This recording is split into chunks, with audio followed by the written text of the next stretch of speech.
ശരിക്ക് ഇപ്പോൾ എല്ലാവരും നേരിടുന്നൊരു ചോദ്യമാണ്. കാരണം കൂടെ ഇരുന്ന 2 റൈറ്റേഴ്സിൽ ഒരാളെ നായകനാക്കിയപ്പോൾ ഇനിയുള്ള നിങ്ങളുടെ ഭാവിയിൽ എഴുത്ത്, ആ എഴുത്ത് തുടർന്നുണ്ടാവുമോ? അവരെ 2 നല്ല റൈറ്റേഴ്സിനെയാണ് മലയാളത്തിൽ ഉണ്ടായത്. നാദർഷായിട്ട് അവർക്ക് നല്ലൊരു ലൈഫും കൊടുത്ത് മലയാള സിനിമക്ക് ഒരാളെ കൊണ്ട് ഹീറോയ്ക്കോടുകൂടി ഒരു നല്ല റൈറ്റേഴ്സിനെ പിരിപ്പിച്ചു എന്ന് പറയുന്നുണ്ട്. അത് അങ്ങനെ വല്ല എന്താ നിൽക്കുക ഇപ്പൊ അഭിനയിക്കാനായിട്ട് കുറെ പേര് വിളിക്കുന്നു. ഇക്കൊക്കെ അറിയാലോ, ഞാൻ വിളിക്കണവരൊക്കെ ഞാൻ നേരെ ഇക്കടുത്തും വിളിച്ച് പറയാറുണ്ട്. മുഖത്തടിച്ചോല്ലോ പറയണില്ല.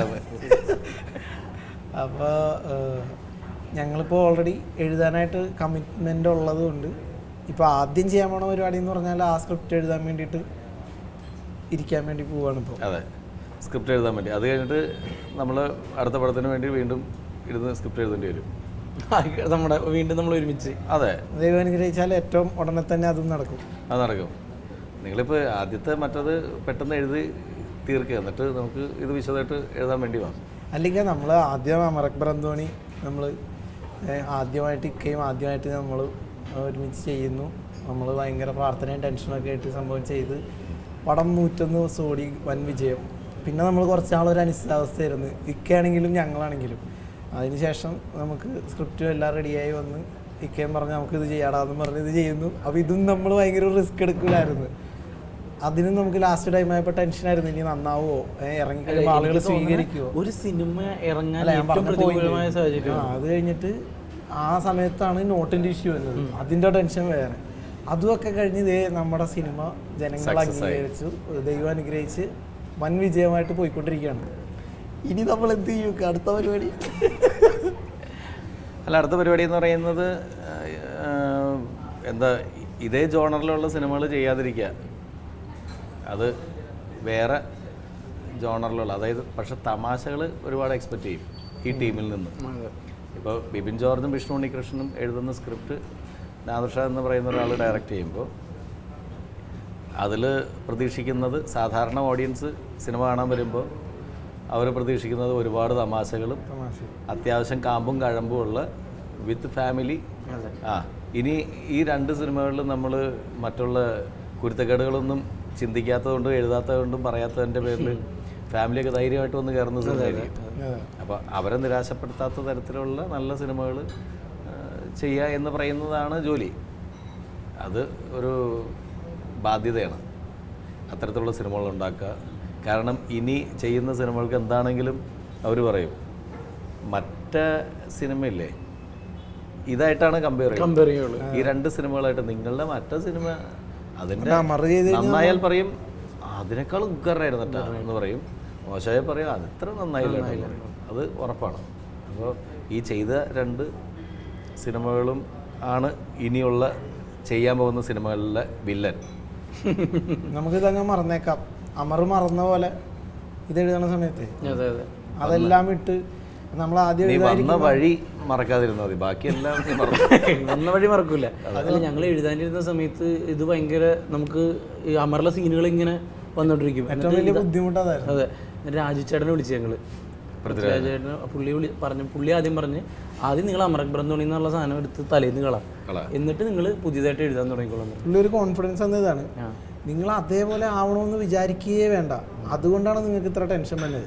ഈ പടം ഇനി ഓടിയില്ലെങ്കിലും ഒരു കുഴപ്പമില്ല. നിങ്ങൾ എഴുതിയ പടം 100 ദിവസം ഓടിയിട്ടുണ്ട്. ഇനിയിപ്പോൾ വരുന്ന പടം ഓടിയില്ലെങ്കിൽ പോലും കുഴപ്പമില്ല. നിങ്ങളുടെ മനസ്സിൽ വരുന്നത് ജെന്യുവൻ ആയിട്ട് രാജുവല്ല അഭിനയിക്കണേന്ന് നീ ഒന്ന് പറഞ്ഞത് ആ സെൻസിൽ എഴുതിയാലും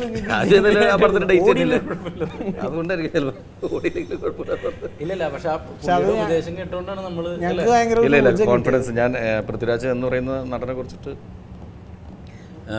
പുറമേന്ന് കേട്ട് അല്ലെങ്കിൽ ഇതെല്ലാം നമ്മളുടെയൊക്കെ അനുഭവത്തിൽ തന്നൊരു സപ്പോർട്ട് അമർ അക്ബർ അന്തോണി എന്ന് പറയുന്ന സിനിമ ചെയ്തപ്പോഴും ആ 3 ആർട്ടിസ്റ്റുകളും, പൃഥ്വിരാജാണെങ്കിലും ജയസൂര്യാണെങ്കിലും ഇന്ദ്രജിത്താണെങ്കിലും ആസിഫ് അലി ആ സിനിമയിൽ ശരിക്കും ഒരു ഗസ്റ്റ് അപ്പിയറൻസ് ചെയ്യുക എന്ന് പറയുന്നത് അദ്ദേഹം ആദ്യം ഈ സിനിമ പ്ലാൻ ചെയ്ത സമയത്ത് നായകന്മാരിൽ ഒരാളായിട്ടാണ് നമ്മൾ പ്ലാൻ ചെയ്തത്. അത് അദ്ദേഹത്തോട് പറഞ്ഞതുമാണ്. അതിനുശേഷം ഈ മാറ്റങ്ങളൊക്കെ വന്ന് ഈ ഇവർ 3 പേര് ഹീറോയിന് ശേഷം ആസിഫ് വന്ന് ഈ പടത്തിൽ ഗസ്റ്റ് അപ്പിയറൻസ് ചെയ്യുക എന്ന് പറയുന്നത് ആ ഒരു മനസ്സിൻ്റെ, കാരണം ആർട്ടിസ്റ്റിൻ്റെ ഒരു നല്ല മനസ്സിൻ്റെ ഒരു ഉടമയാണ്. അതുകൊണ്ട് തന്നെയാണ് നമുക്ക് വീണ്ടും ആസിഫിനോട് ആ ഒരു ഇഷ്ടവും അവർ 3 പേരോടും. അതുപോലെ തന്നെ ആ സിനിമയിൽ അവരുടെ ഒരു ഫ്രണ്ട്ഷിപ്പിൻ്റെ ജോണർ, ആ ഒരു എന്താ പറയുക, അവരുടെ റിയൽ ഫ്രണ്ട്ഷിപ്പിൽ, ലൈഫിലെ ഫ്രണ്ട്ഷിപ്പ് ആ സിനിമയ്ക്ക് നമുക്ക് ഒരുപാട് ഗുണം ചെയ്തതാണ്. കെമിസ്ട്രി, ആ ഒരു കെമിസ്ട്രി. പിന്നെ എന്താ പറയുക, അടുത്ത സിനിമയുടെ കാര്യം പറഞ്ഞ സമയത്തൊക്കെ ഈ പറഞ്ഞ പോലെ പ്രായം കൊണ്ട് ഒരുപാട് അവർ വ്യത്യാസം ഉണ്ടെങ്കിലും നമ്മളെ അവർ ഇപ്പോൾ പൃഥ്വിരാജും ജയസൂര്യാണെങ്കിലും ഇന്ദ്രനാണെങ്കിലും ഒക്കെ അവർ പറയുന്ന പല കാര്യങ്ങളും ഞാൻ എന്താ പറയുക ഒരു പുതിയ അറിവുകളായിട്ട് നമ്മൾ സ്വീകരിക്കുകയും അത് പ്രവർത്തിക്കുകയും ചെയ്തു. പ്രത്യേകത തന്നെയാണല്ലോ. കാരണം ഇക്ക സെറ്റില് ആര്, അതായത് ഇന്ന ആള് എന്നൊന്നും ഇല്ലേക്ക് ആര് എന്ത് ഉദ്ദേശം നല്ലതാണോ എന്ന് ഇക്ക കേൾക്കും. നല്ലതാണെങ്കിൽ ഇക്ക അത് കറക്റ്റ് ചെയ്യും. അല്ല, അതിന് എന്താ പറയുക, നമുക്ക് ഞാൻ ആ കാര്യത്തിലൊക്കെ ശരിക്കും നമ്മുടെ ഡയറക്ടർ സിദ്ദിഖ അവരെയൊക്കെ കണ്ടിട്ടാണ് ശരിക്കും അവരാണ് മനസ്സിൽ സിദ്ദിഖ് ലാൽ, റാഫി മക്കാട്ടിൻ അവരൊക്കെയാണ് ഗുരുസ്ഥാനത്ത്. പിന്നെ എന്താ പറയുക, തമാശ സിനിമകൾ അല്ലെങ്കിൽ പ്രിയൻ സാറിൻ്റെ സിനിമകൾ ഇതൊക്കെയാണ് നമ്മൾ സ്വാധീനിച്ചിട്ടുള്ളത്. അതില്ലെന്ന് ഒരിക്കലും പറയാൻ പറ്റില്ല. കാരണം ഞാനിപ്പോൾ അസിസ്റ്റൻറ്റ് ഡയറക്ടറായിട്ടോ അല്ലെങ്കിൽ അസോസിയേറ്റ് ആയിട്ടോ പടം വർക്ക് ചെയ്യാൻ പോയിട്ടില്ലെന്ന് മാത്രമേ ഉള്ളൂ. പക്ഷേ സിനിമ കണ്ട് നമ്മളെ സ്വാധീനിച്ചേക്കുന്ന ഏത് തരത്തിലുള്ള സിനിമകൾ ചെയ്യണമെന്ന് നമ്മളെ പഠിപ്പിച്ചത് ഇവരൊക്കെയാണ്. പ്രിയൻ സാറിൻ്റെ പഴയ സിനിമകളും സിദ്ദിഖ് ലാൽ സിനിമകളും റാഫി മക്കാട്ടിൻ സിനിമകളും അതൊക്കെ ഒരുപാട് സ്വാധീനിച്ചിട്ടുണ്ട്. അപ്പോൾ അവരുടെ പെരുമാറ്റം, അല്ലെങ്കിൽ പലപ്പോഴും നമ്മൾ അവരെ പരിചയപ്പെടാൻ വേണ്ടി പോകുമ്പോഴും, നമ്മൾ സംശയം ചോദിക്കാൻ പോകുമ്പോഴും അവർ തിരിച്ച് നമ്മളോട് പെരുമാറിയിട്ടുള്ളതൊക്കെയാണ് ജീവിതത്തിൽ നമുക്ക് തന്നേക്കണ പാഠങ്ങൾ. അപ്പോൾ ഇപ്പം സിദ്ദിഖാടെ കൂടെ പല സ്റ്റേജ് ഷോസിനൊക്കെ ഞാൻ അസിസ്റ്റ് ചെയ്യാൻ വേണ്ടി പോയിട്ടുണ്ട്, ഡയറക്ടർ സിദ്ദിഖാടെ കൂടെ.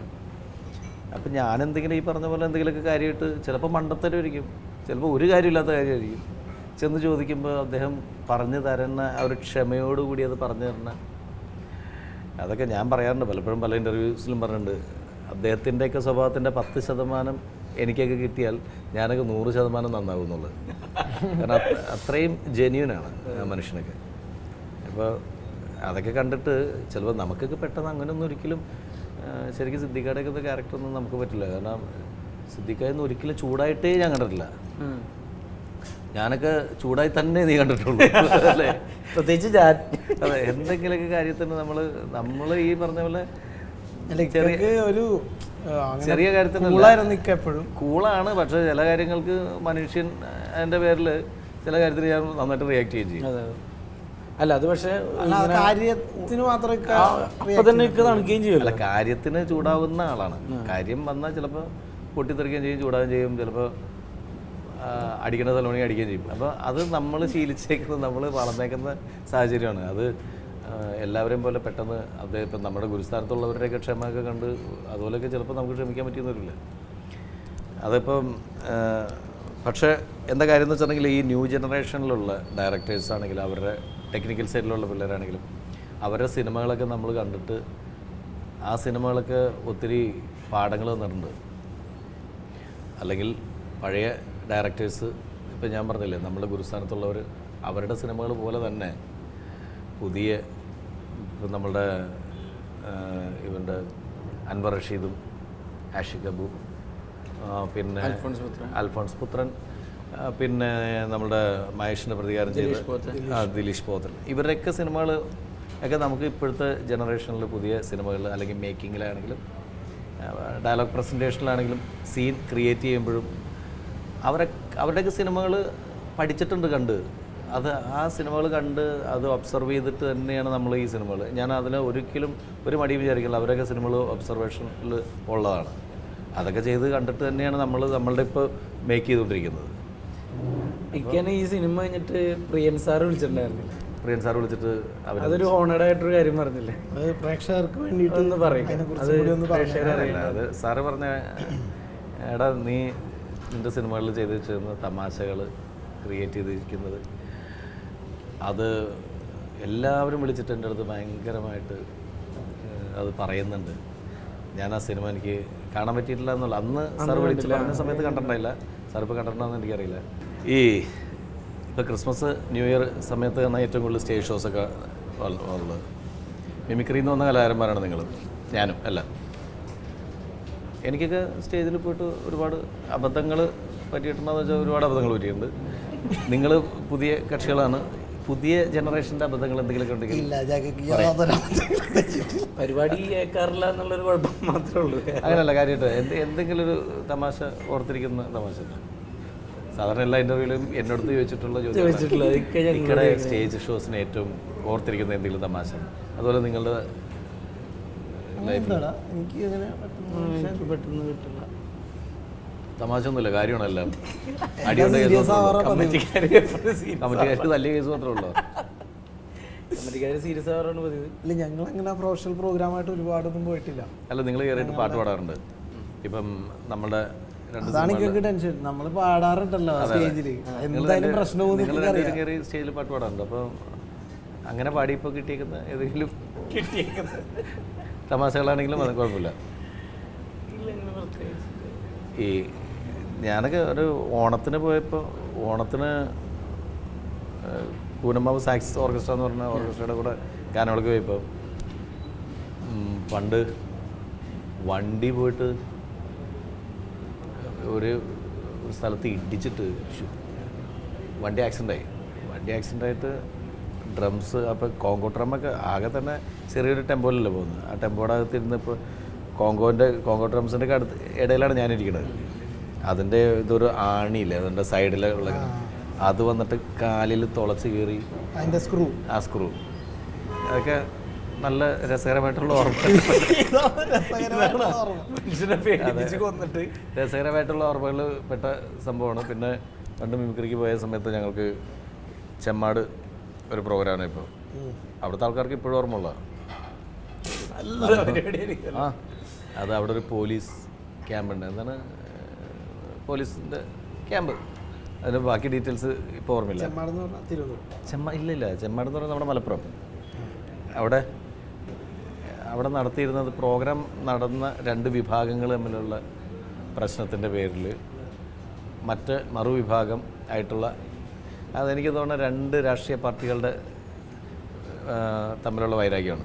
അപ്പോൾ ആ രാഷ്ട്രീയ പാർട്ടിയുടെ ഓപ്പോസിറ്റ് രാഷ്ട്രീയ പാർട്ടിയിലുള്ളവർ വന്നിട്ട് ഞങ്ങൾ ഭക്ഷണം കഴിച്ചുകൊണ്ടിരിക്കുന്ന സ്ഥലത്ത് ചെറിയ പ്രശ്നമുണ്ടായി, അടിയായി, ബഹളമായി. തിരിച്ച് എല്ലാവരും കയറി പോകുന്ന സമയത്ത് എനിക്കിപ്പോഴും ഓർമ്മയുണ്ട്. അപ്പോൾ ദിലീപ് നമ്മുടെ ഡ്രൈവർ സീറ്റിൻ്റെ ഇപ്പുറത്തുള്ള സീറ്റില്ല, കിളിയിരിക്കുന്നത്, ആ സീറ്റിലിങ്ങനെ ഇരിക്കുക.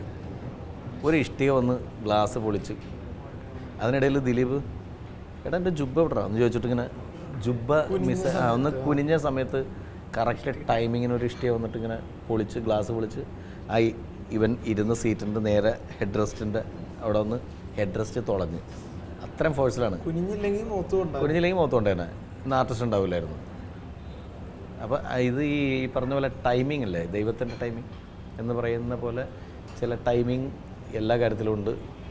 സിനിമയുടെ കാര്യത്തിലാണെങ്കിലും, സ്റ്റേജിൻ്റെ കാര്യത്തിലാണെങ്കിലും, ലൈഫിൻ്റെ കാര്യത്തിലാണെങ്കിലും. അതുപോലുള്ള ഈ പറഞ്ഞൊന്നും വേറെ ഒന്നുമല്ല, അത് കണക്ട് ചെയ്തത് വേറെ ഒന്നുമല്ല. ഈ നമ്മൾ റിലീസ് ചെയ്ത സിനിമയുടെ സമയം കട്ടപ്പനയിലെ ഹൃതിക് റോഷൻ, അതെല്ലാം സക്സസ് ആണ് എന്ന് പറഞ്ഞിട്ട് ഗംഭീരമായിട്ടിരിക്കുന്നു എന്ന് പറയുന്ന റിലീസ് ചെയ്യാൻ 2 ദിവസം മുമ്പാണ് നമുക്ക് പെട്ടെന്ന് ടക്ക് എന്ന് പറഞ്ഞിട്ട് എല്ലാവരും പറയുന്ന ഒരു സിനിമ ഇറങ്ങാൻ ഏറ്റവും പ്രതികൂലമായ സാഹചര്യം നേരെ ജസ്റ്റ് ഓപ്പോസിറ്റാണ് നമ്മുടെ സാഹചര്യം മൊത്തം. അതെ, എല്ലാം സന്തോഷിച്ച് അതിൻ്റെ ഫസ്റ്റ് കോപ്പി കണ്ടപ്പോഴൊക്കെ ഭയങ്കര ഹാപ്പി ആയിട്ട് നമ്മളിരിക്കുകയാണ്. മദ്രാസിൽ സെൻസർ സർട്ടിഫിക്കറ്റ് യു കിട്ടി. പിന്നെ കണ്ട സെൻസർ ബോർഡിലെ മെമ്പേഴ്സെല്ലാം വിളിച്ചിട്ട് ഭയങ്കരമായിട്ട് അഭിനന്ദിക്കുന്നു. ഈ സിനിമ സൂപ്പർ ഹിറ്റാണെന്ന് പറഞ്ഞ് റിലീസ് ചെയ്യാൻ കാത്തിരിക്കുന്നതിൻ്റെ ടാക്ക് എന്ന് പറഞ്ഞുകൊണ്ടൊരു നോട്ട് പ്രശ്നം വരുന്നു. അപ്പോൾ ഒരുപാട് സന്തോഷിച്ചുകൊണ്ടിരിക്കുന്ന സമയത്ത് ചില കാര്യങ്ങൾ അമിതമായിട്ട് ആഹ്ലാദിച്ചാൽ ചില കൊട്ടുകൾ ടക്ക് ടക്ക് ടക്ക് എന്ന് പറഞ്ഞുകൊണ്ട് നമുക്ക് കിട്ടാറുണ്ട്. അതുപോലെ വല്ല കൊട്ട് എവിടെയെങ്കിലും കിട്ടിയതായിട്ട് ഉണ്ടെങ്കിൽ പറയാം. അല്ല, ഞങ്ങളെ അത്ര ഇക്കൊക്കെ പോയേക്കണ പോലെ ഒരുപാട് പ്രൊഫഷണൽ പ്രോഗ്രാംസിന് ഞങ്ങൾ പോയിട്ടില്ല. തല്ലുള്ള പരിപാടിക്ക് പോയിട്ടില്ല, പരിപാടികളൊക്കെ ചെയ്തു.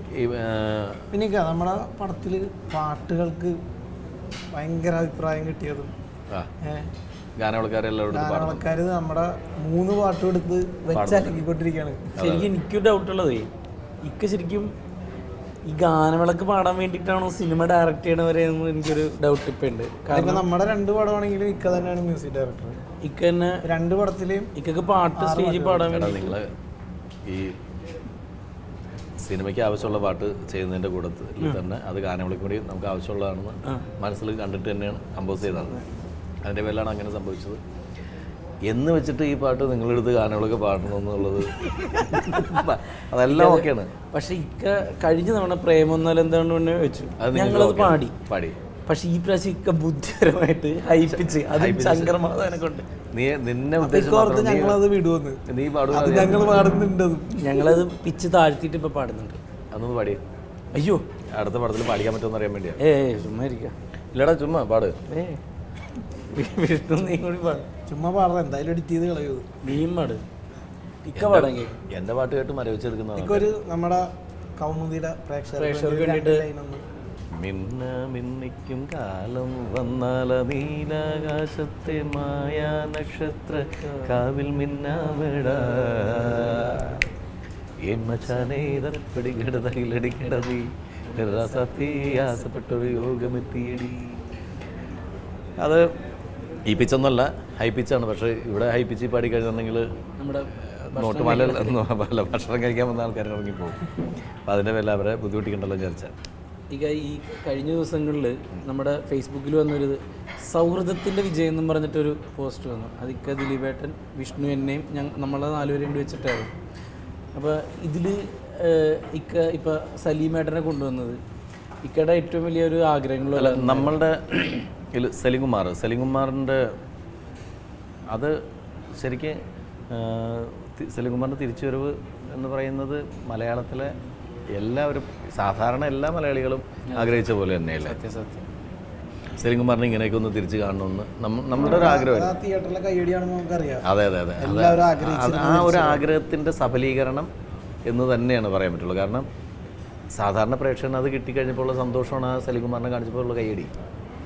ആ സലീംകുമാറിനെ വീണ്ടും വീണ്ടും കാണാനുള്ള കൊതിയുണ്ട് നമുക്ക്. ഞാൻ എത്ര തവണ കണ്ടാലും എനിക്ക് ഇപ്പോഴും തുടങ്ങി അവിടെ തുടങ്ങി എനിക്ക് ശരി വരും.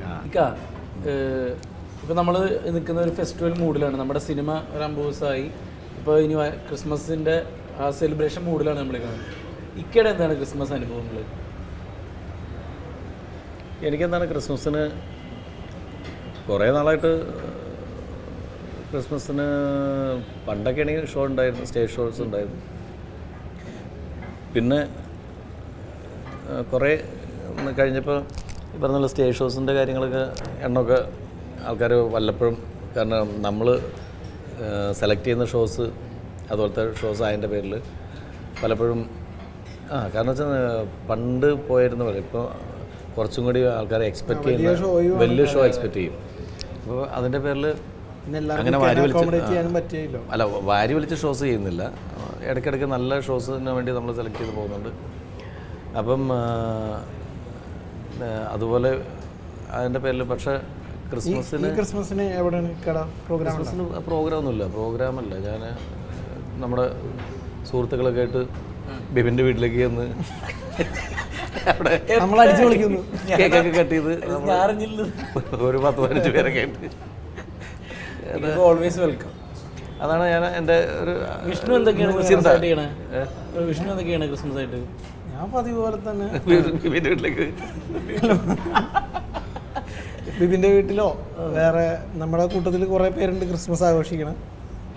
ആരെങ്കിലും ഒരാളുടെ വീട്ടിലായിരിക്കും ക്രിസ്മസ് ആഘോഷിക്കുന്നത്. ക്രിസ്മസ് എല്ലാവർക്കും ആഘോഷിക്കാം. അതല്ലാണ്ട് ക്രിസ്മസ് അതല്ല നമുക്ക് ചെന്ന് പണി കൊടുക്കാൻ പറ്റുന്നത് ചില ആളുകളുണ്ടല്ലോ. നമ്മളുടെ ഈ ഫ്രണ്ട് സർക്കിളിൽ ഇപ്പോൾ ജോർജിൻ്റെ വീട്ടിൽ ഏലൂർ ഒക്കെ അങ്ങനെ ചോദ്യം പറിച്ചിലൊന്നുമില്ല, അങ്ങോട്ട് ഇടിച്ചു കയറി ചെല്ലലായിരുന്നു.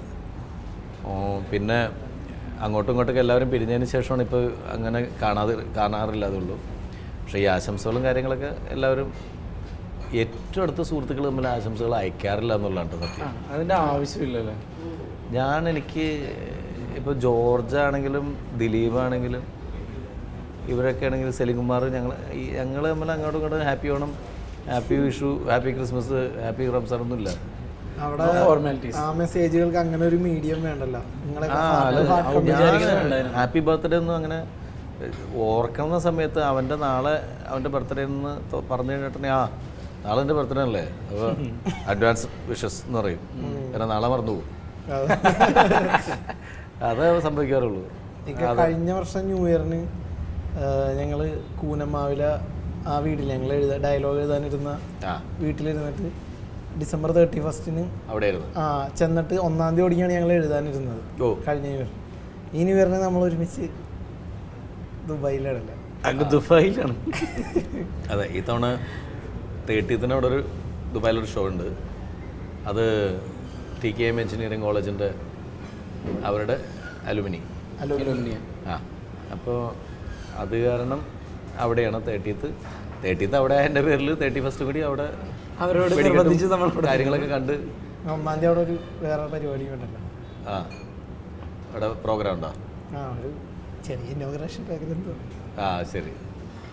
അപ്പോൾ അതുകൂടി ഉണ്ട്. അത് എല്ലാം കഴിഞ്ഞിട്ട് നമുക്ക് വിശദമായിട്ട് ഇങ്ങോട്ട് പറയാം. അപ്പോൾ ദേ പുട്ടിൽ വന്നിട്ട് നിങ്ങൾ ആദ്യം വന്നപ്പോൾ തന്നെ ഒരു കാര്യം പറഞ്ഞു, നമുക്കൊരു ഇത് വേണം, ഭക്ഷണം കഴിച്ചിട്ട് തുടങ്ങാമെന്ന്. അപ്പോൾ അതൊക്കെ റെഡിയാക്കിയിട്ടുണ്ട്. നമുക്കൊരു കേക്ക് അല്ലേ, ക്രിസ്മസ് പ്രമാണിച്ച് ഇതാണ് നമ്മുടെ ക്രിസ്മസ് കേക്ക് കൂട്ടാണ്. അതെ, ഷെഫ് അത് കൊണ്ടുവന്നിട്ടുണ്ട്. Merry Xmas and happy new year. ഇത് കണ്ട മോനെ, പുട്ടുകൊണ്ട് കേക്ക്. ഇത് ഇത് ദേ പുട്ടിൽ മാത്രമേ ഉണ്ടാവുള്ളൂ ഇങ്ങനെ പുട്ടുകൊണ്ടുള്ള കേക്ക് കേട്ടോ.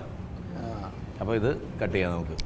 അപ്പോൾ എല്ലാ പ്രിയപ്പെട്ടവർക്കും ഒരിക്കൽ കൂടി എല്ലാവിധ ഐശ്വര്യങ്ങളും നിറഞ്ഞ പുതുവത്സരാശംസകൾ. ഒപ്പം ഹാപ്പി ക്രിസ്മസ്. ഈ കേക്ക് കട്ട് ചെയ്ത്